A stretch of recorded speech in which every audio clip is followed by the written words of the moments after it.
సంవత్సరాల తరబడి ఎన్ని మందులు వాడినా మీ మోకాల నొప్పులు తగ్గట్లేదా? ప్రాణ పెయిన్ క్లినిక్ లో అత్యాధునిక చికిత్స.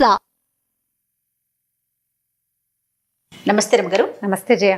పూజలు నోములు చేసుకున్నప్పుడు ఏకభుక్తం భూసైనం అని చెప్తూ ఉంటారు. మీరు కూడా చాలా సార్లు మీ నోట కూడా విన్నా. అయితే సంసారంలో ఉండేవాళ్ళు అది ఎంతవరకు పాటించగలుగుతారు? నిజంగా అలా పాటించాల్సిందేనా? అసలు ఈ మాట ఎందుకు వచ్చిందండి? ఈ బ్రహ్మచర్య నియమం అంటే ఒక పొద్దు అంటే ఎవరైనా చేయగలుగుతారు. రాత్రిపూట ఉపవాసం అంటే ఇప్పుడు శనివారాలు అవి నియమం పెట్టుకుంటారు. పగలు మామూలుగా భోజనం చేస్తారు, రాత్రి ఒక పొద్దు ఉంటారు. సాధారణంగా ఉపవాసం అంటే భగవంతుని సమీపంలో ఉపవసించటం, భగవంతునికి సమీపంగా ఉండటం. అంటే అన్నం మానేసి టిఫిన్ తినటం ఒకటే కాదు. మనం ఏ రోజు ఉపవాసం ఉంటామో ఆ రోజు ఉదయం తల స్నానం చేయటం తప్పకుండా, భగవదర్చన ఏ దేవుడి కోసం మనం చేసుకుంటున్నామో ఆ దేవ సంబంధమైన పూజా విధానం ఏదో సాలపటం, ఆ దేవ సంబంధమైన దేవాలయానికి వెళ్ళటం, ఆయన కోసం రాత్రి భోజనం మానేయటం. అంటే భగవద్ ధ్యానంలో ఉండవలసింది, అన్య ధ్యాస ఉండకూడదు అని అంతర్లీనంగా ఉన్నది కదా, అండర్ కరెంట్ అదంతే. ఇతరత్ర ధ్యాస అంటే ఆహారం శరీరానికి అవసరమైన ఒక విషయాన్ని మనం ఇవ్వనప్పుడు సౌఖ్యాన్ని కూడా ఇవ్వకూడదు. ఓహో. అందుకని ఈ చిన్న పిల్లల్ని, కొత్తగా పెళ్ళిళ్ళైన వాళ్ళని, వీళ్ళని అన్ని వారాలు ఎందుకు అంటారు, ఇన్నేసి వారాలు ఎందుకు పెట్టేసుకోవాలి అని. కార్తీక మాసంలో కార్తీక వ్రతస్థులు అని ప్రత్యేకంగా చెప్పబడింది. వ్రతం తీసుకునే వాళ్ళకి నెలంతా నియమం, లేని వాళ్ళకి ఎన్నిసార్లు కార్తీక పురాణంలో చెప్తారో జయ. కనీసం 4 సోమవారాలు, కనీసం 2 ఏకాదశులు, కనీసం పౌర్ణమి నాడు ఒక్కనాడైనా చెయ్యి, ఒక్కనాడైనా నువ్వు నియమం పెట్టుకో అని. నెలంతా నియమం పెట్టుకున్నారనుకుందాం. ఒక నెల మొత్తం నియమము అంటే నెల రోజులు ఇవన్నీ పాటించవలసిందే కదా. అవును అవును. మరి సంసారులకి అది కుదురుతుంది? కుదరదు. భగవత్ సంబంధమైన వ్యవహారాలతో పాటు మనం సంసారపు సంబంధమైన ఇందులో ఉన్నప్పుడు ఇక మనం చేయవలసిన కర్మలు ఆచరించవలసిందే కదా. భర్తలను లేదా భార్యలను ఇబ్బంది పెట్టకూడదు. వాళ్ళని డిస్సాటిస్ఫై చేసి నువ్వు పూజ చేసిన ఫలితం ఉండదని కూడా చెప్తున్నారు, అది చెప్తారు అందులో. మన జీవిత భాగస్వామిని డిస్సాటిస్ఫై చేయకూడదు. అందుకని కార్తీక వ్రతస్థులు ప్రత్యేకంగా ఇళ్లల్లో ఉండకుండా ఏదైనా ఊళ్ళెళ్ళి ఏదైనా ఊరెళ్ళి క్షేత్రానికి వెళ్ళి క్షేత్రంలో చేసే విధానాలు కూడా చెప్పబడ్డాయి. నెలంతా నియమం ఉంచుకునే వాళ్ళు సాధారణంగా పెద్దవాళ్ళు అయి ఉంటారు.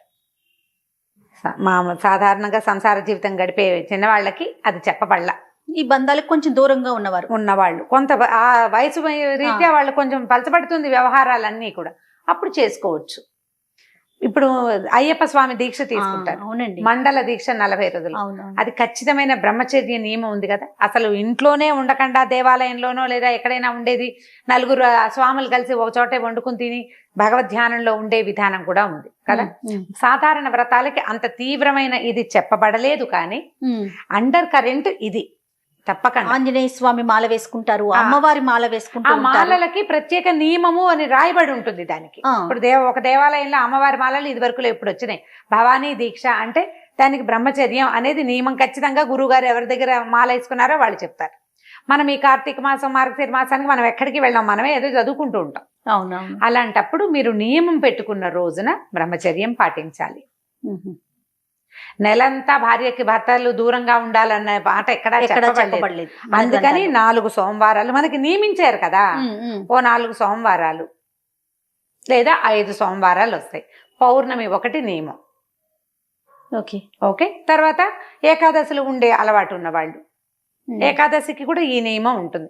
నువ్వు భగవత్ సంబంధమైన వ్యవహారం పెట్టుకున్నప్పుడు మనోవాక్కాయ కర్మలతో భగవంతుణ్ణి ప్రార్థించాలి, ఇతర సౌఖ్యాల వైపుకి వెళ్ళకూడదు. ఓకే. అయితే కొన్ని సంసారాల్లో చూస్తూ ఉంటాం రమ్మగారు, దంపతులు బ్రహ్మచర్యం పాటిస్తూ ఉంటారు. అంటే ఎలాంటి పండుగ ఉండదు, నోము ఉండదు, వ్రతము ఉండదు, ఏమీ లేకుండా కూడా బ్రహ్మచర్యం పాటిస్తూ ఉంటారు. అది మంచిదేనా? అది కరెక్టేనా? అంటే మరి వాళ్ళు ఏ విధానం బట్టి అది ఎందుకు పెట్టుకున్నారో కరెక్టేనా అంటే ఇంక వీరికి వివాహం ఎందుకు? వివాహం ఎందుకు చేసుకుంటారు జయ? ధర్మ ప్రజా సంపత్త్యర్థం అని ఒక వాక్యం ఉంటుంది వివాహ మంత్రాల్లో. అంటే ధర్మానికి సంబంధించి సంతానం కోసం వివాహం. అవును, సంతాన వృద్ధి కోసమే కదా, సంతానోత్పత్తి కోసమే. సంతానోత్పత్తితో పాటు సాధారణంగా మానవులకి దేహ సౌఖ్యం అవసరం.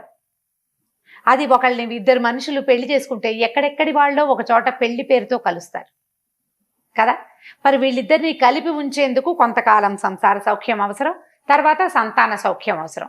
ఆ సంతానాన్ని పెంచడానికి వీళ్ళిద్దరూ కలిసి ఉంటారు. ఒకళ్ళ మీద ఒకళ్ళకి ఆపేక్ష ఉంటే సాధారణ సంసార జీవితంలోనే ఉంటారు. ఈ బ్రహ్మచర్య నియమాదులు అవన్నీ వాళ్ళు ఏ ఉద్దేశంతో, ఏ గురుగారి ప్రబోధంతో, ఏ ఆలోచనతో ఎందుకు తీసుకున్నారు, వాళ్ళిద్దరికీ ఓకే అనుకో, సంతానం కలిగాక పాయింట్. పెళ్లి చేసుకున్నాక బ్రహ్మచర్యం కాదు, పెళ్లి చేసుకుని వాళ్ళకి సంతానం కలిగాక వాళ్ళిద్దరూ ఒక వడంబడికి వచ్చి మనం ఇంకా సంసార జీవితంలో ఉండద్దు, ఇలా కలిసి ఉందాం, పిల్లవాడిని పెంచుకుందాం, కానీ బ్రహ్మచర్యం పాటిద్దామని ఒకళ్ళనొకళ్ళు ఒప్పించుకుంటే. ఇప్పుడు భర్తకి ఇష్టం లేని బ్రహ్మచర్యం భార్య కానీ, భార్యకి ఇష్టం లేని బ్రహ్మచర్యం భర్త కానీ చేయకూడదమ్మా, అదే ధర్మం కాదు. అదే నేను అడుగుదాం. వివాహ క్రతువు ఫెయిల్ అయిపోయినట్టే, అప్పుడు వివాహం అనే బంధం ఫెయిల్ అయినట్టే. భర్తలు వివాహం ఎలాంటి పటిష్టమైన మంత్రపూరితమైన వ్యవస్థ అంటే, భర్త సన్యాసం తీసుకోవాలి అంటే భార్య అనుమతి కావాలి. బ్రహ్మచారి అనుకో, పెళ్లిగాని పిల్లవాడు అనుకో, తల్లి అనుమతి కావాలి. మనకి ఆదిశంకరుల కథలో అది క్లియర్గా చెప్తారు. తల్లి అనుమతించకుండా బ్రహ్మచారి సన్యాసం తీసుకోకూడదు, ఆమె ఒప్పుకోవాలి. వివాహితుడైతే, నువ్వు వివాహితుడంటే ఎక్కడో నువ్వు దారిపోయి ఎక్కడో చోట మీ ఇద్దరు కలిసి ఉంటే అది వివాహం కాదు. మంత్రపూతమైన వివాహం గనక మీరు చేసుకుని అగ్నిసాక్షిగా భార్యను వివాహం చేసుకుంటే ఆమె ఒప్పుకోని బ్రహ్మచర్యం కానీ, ఆమె ఒప్పుకోని సన్యాసం కానీ కుదరవు. అలా చెయ్యకూడదు, ధర్మం ఒప్పుకోవద్దు దానికి. నా ఇష్టం అంటే నీ ఇష్టమే, ఇక నీకు పెళ్ళెందుకు, పేరెంటం ఎందుకు, డబ్బు దండగా, నీ ఇష్టం అనడానికి వీల్లేదు. మనం ఒక పెళ్లి చేసుకునేదే ధర్మ ప్రజా సంపత్త్యర్థం అనేది ఉంటుంది. మన సంతానాన్ని ఉత్పత్తి చేసుకోవటం కోసం, మన సంసారాన్ని ముందుకు తీసుకెళ్ళటం కోసం, వంశానుక్రమణిక ముందుకు పెంచడం కోసం, వంశపు వరస పెరగాలి ముందుకి. మన శాస్త్రాల ప్రకారం ఇది తప్పు అని చెప్పడం జరిగిందా రమ్మగారు? తప్పు, బ్రహ్మచర్యం పనికిరాదు, ఆమె ఒప్పుకోవాలి. ఇప్పుడు ఈయన భవానీ మాల వేసుకోవడానికి కూడా భార్యలు ఒప్పుకోవాలి జయ. అయ్యప్ప మాల వేసుకోవాలి 40 రోజులు, ఈయన ఇలాంటి నియమం పాటించాలంటే భార్యకి ఇష్టం లేకుండా చేస్తే ఫలించదు అది, ఆమె ఒప్పుకోవాలి దానికి, అది నియమం. ఇప్పుడు మీరిద్దరు పార్ట్నర్స్ జయ, ఇద్దరు పార్ట్నర్స్ ఉన్నాం, నువ్వు 1,00,000 రూపాయలు ఎక్కడైనా పెట్టొస్తావు, నీ పార్ట్నర్ ఒప్పుకోవద్దు, డబ్బు దగ్గరే ఒప్పుకోవాలి కదా, జీవితం కాదు.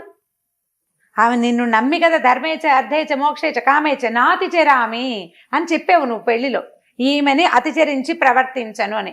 నువ్వు ఇది కాకుండా ఇంకో వ్యవహారం చెయ్యాలన్నా ఆమె ఒప్పుకోవాలి.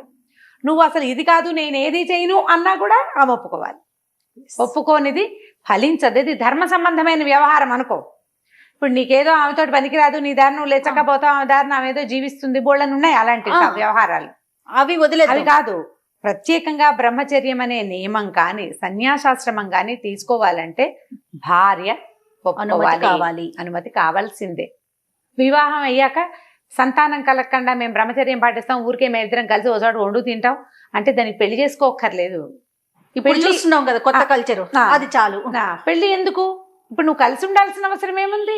వంట తీసి పెట్టడానికి వంట మనిషి పెట్టుకోవచ్చు, దానికి భార్య పదం ఎందుకమ్మా? భార్య అనేది ఒక పదవి, ఒక ధర్మ సంబంధమైన వ్యవహారం, అది నువ్వు అందులోకి ఎందుకు దిగాలి? అసలు అందులోకి దిగావు అంటే మనకి ఏ రూల్స్ అండ్ రెగ్యులేషన్స్ ఉన్నాయో ఇవి ఫాలో అవ్వాల్సింది. ఖచ్చితంగా నువ్వు వివాహం చేసుకుంటే సంతానం కలగాలి, ఆమెని ఆ భాగ్యం నుంచి దూరం చేయకూడదు, లేదా అతనిని డిప్రైవ్ చేయకూడదు, కలిసి ఉండాల్సిందే. ఇప్పుడు ధర్మం లేదు ఏమీ లేదు జయ, కలియుగంలో ఒక ధర్మం 4 పాదాలు నడవాల్సి ఒక పాదం మీద నడుస్తుంది, ఆ పాదం కూడా కుంటికాలే. మనం ఇలాంటివి డిస్కషన్లు పెడుతూ ఉంటాం. ఇప్పుడు నేనే పెడితే మహానుభావులు పెద్ద పెద్ద వాళ్ళు ఎంతమంది ఎన్నిసార్లు చెప్పుంటారు.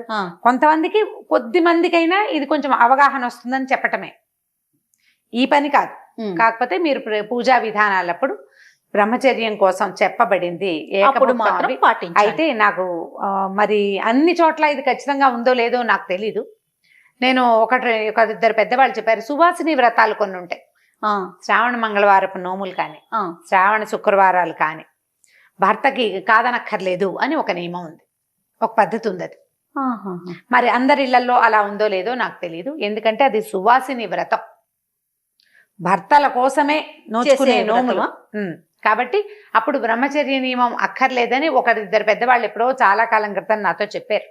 ఇది ఎంతమంది దీనికి ఓటేస్తారో నాకు తెలీదు, నన్ను ఎవరైనా అడిగితే నేను ఈ మాట చెప్తా, ఎందుకంటే నేను తెలుసుకున్నాను. అది నేను ప్రచారంలోకి తీసుకొచ్చే ఉద్దేశం కాదు, ఇలా కొంతమంది కొన్ని కుటుంబాలలో ఈ పద్ధతి చెప్తారు. అందుకని వారం అంతా సోమవారం ఒకరికి, గురువారం ఒకరికి, శనివారం ఒకరికి చొప్పున ఇలాంటి నియమాలు పెట్టుకోబోకండి. చిన్నపిల్లలైతే సంసారంలో ఉన్న వాళ్ళైతే మీ పార్ట్నర్ అనుమతి లేకుండా చేయకూడదు. ఓకే. వాళ్ళని ఒప్పుకుంటేనే మీ వ్రతం కానీ మీరు పెట్టుకున్న ఒక పొద్దు కానీ ఫలిస్తుంది, లేకపోతే ఫలితమే ఉండదు. ఫలితం ఉండని పని ఎందుకు అనవసరం, ఫలితాన్ని ఆశించే కదండి అదే ఏ పూజ చేసినా ఏ వ్రతం చేసుకున్నా కూడా అంతే. కాబట్టి ఇలా ఆలోచించండి. దీని మీద ఇంకా అసలు ఉత్తరోత్తర ప్రశ్నలు కూడా అనవసరమే. నమస్తే. Thank you.